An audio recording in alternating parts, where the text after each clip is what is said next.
I want to talk about the current state of our poker match. You know, the one you insisted would be friendly. I'm beginning to question your definition of that word. At present, I'm down several rounds. And by down, I mean down to nothing. Completely. Utterly. Not a single stitch left to my name. You, on the other hand, are sitting across from me looking like the cat who got into the cream. Smug, victorious, and pretending you're not enjoying the view. You're terrible at pretending, by the way. Your eyes keep drifting, and every time they do, you try to hide a smile. You fail. Spectacularly. Now, I could claim I'm having an unlucky night. I could insist you're just that good. But we both know I'm letting this happen. Because watching you try to keep a straight face while I sit here with absolutely nothing to hide behind is, well, let's just say it's worth every lost hand. But don't get too confident, kitten. I might be losing on purpose now. But when I decide to win, I'll make sure you feel every moment of it. I've been thinking about all those romance novels lined up on your shelves like a parade of men who apparently set the standard. Brooding heroes, complicated pasts, chiseled jawlines, inner monologues so poetic they could probably win awards. And I couldn't help but notice something, a pattern, a theme, a suspicious resemblance. Because, correct me if I'm wrong, but don't I have all of that? The complex history? Check. The jawline you pretend not to stare at? Check. The dramatic internal monologue?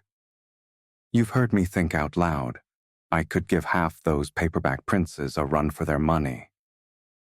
So, really, kitten, what are you looking for in those books that you don't already have sitting right here, in real time, breathing, talking, and occasionally being terrorized by your kittens?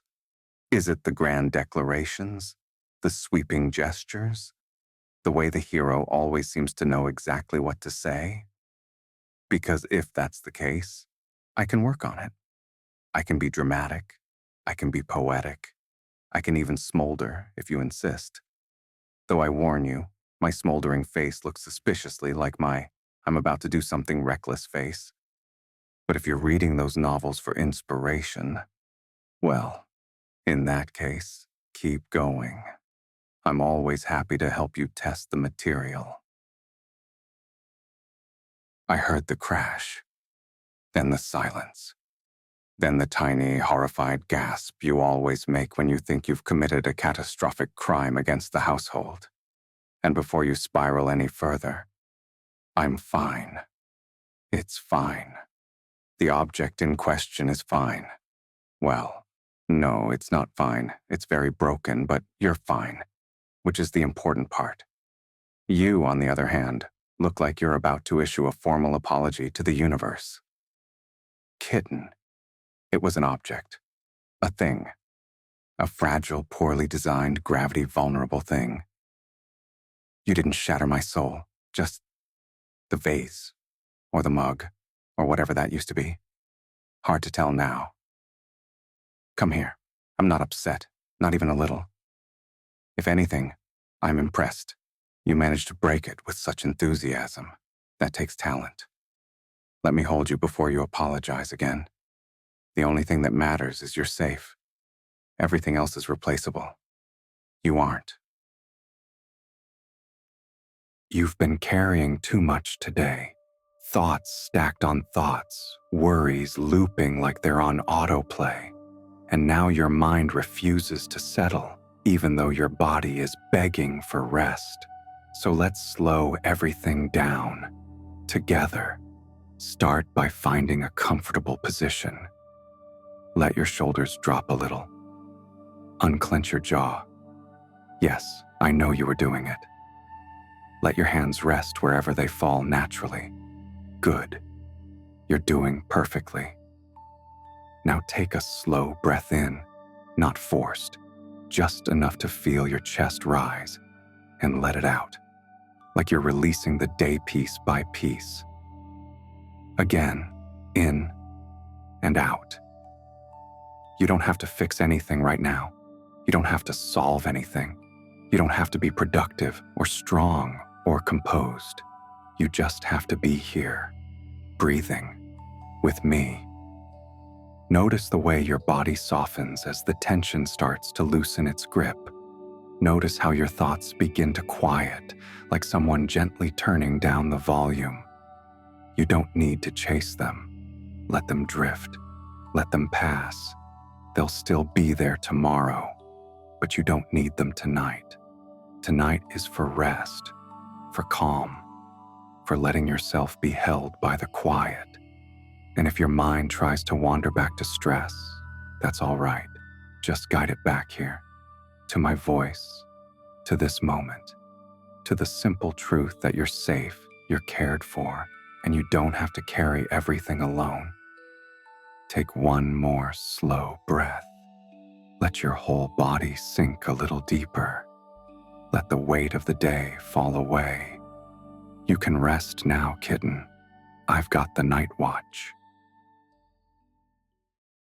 Kitten, there's something about this hour, the one where I'm winding down and you're just waking, that feels like it belongs only to us. Everything's soft, unhurried, the kind of quiet that lets me look at you without pretending I'm not staring. You stretch, still warm from sleep, and I can feel the last of my own energy slipping away. But I'm not going to bed just yet. Not when I get this moment with you. This little overlap where night meets morning and I get to claim you before the day does. Come closer. Let me lean my forehead against yours. Let me breathe you in while the sky is still deciding what color it wants to be. You always look so impossibly soft at dawn, like the world hasn't touched you yet. And I'm not above admitting I like being the first one who gets to. Lightly, slowly, just enough to make you smile that sleepy smile you pretend you don't have. I should be in bed. I know. But you're here, blinking up at me with that just woken face. And suddenly sleep feels like a very distant priority.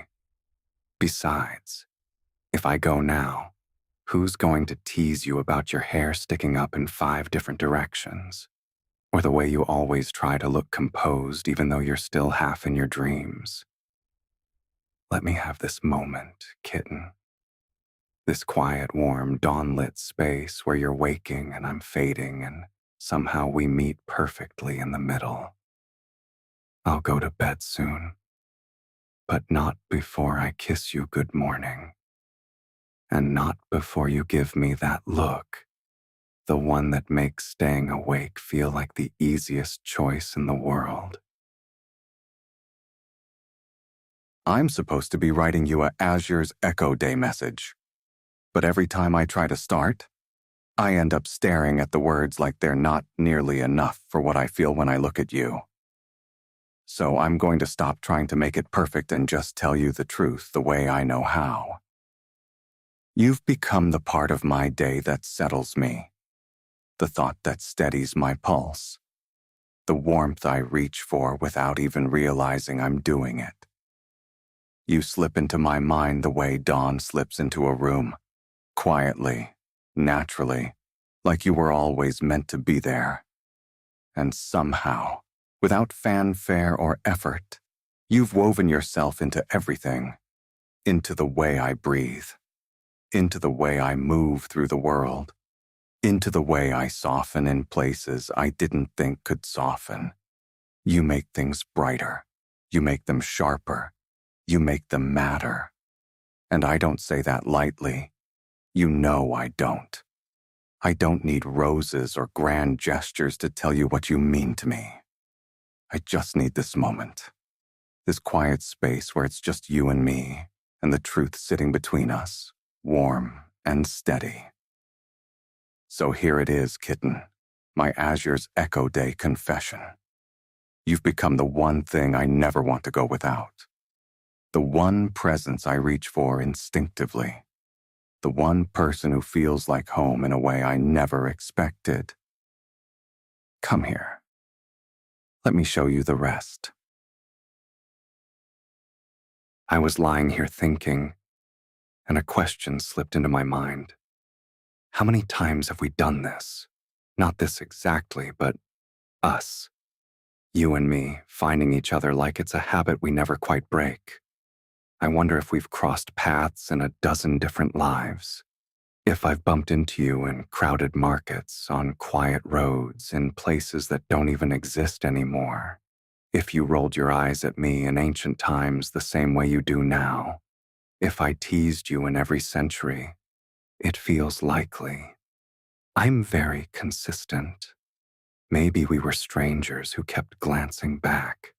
Maybe we were friends who never quite figured it out.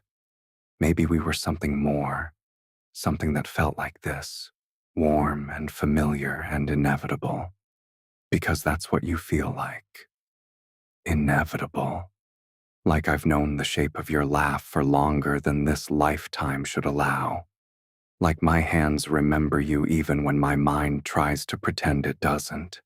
And if past lives are real, if we've been doing this dance across eras, then I have questions. Mainly, how many times did it take for you to finally admit you liked me? Because I suspect I had to work for it. I can practically feel the echoes of your stubbornness through the ages. But here we are now, in this life, in this moment, and something in me is very sure we've done this before. Found each other, leaned in close, felt that quiet click of recognition. If we get another life after this one, kitten, find me again. I'll be looking.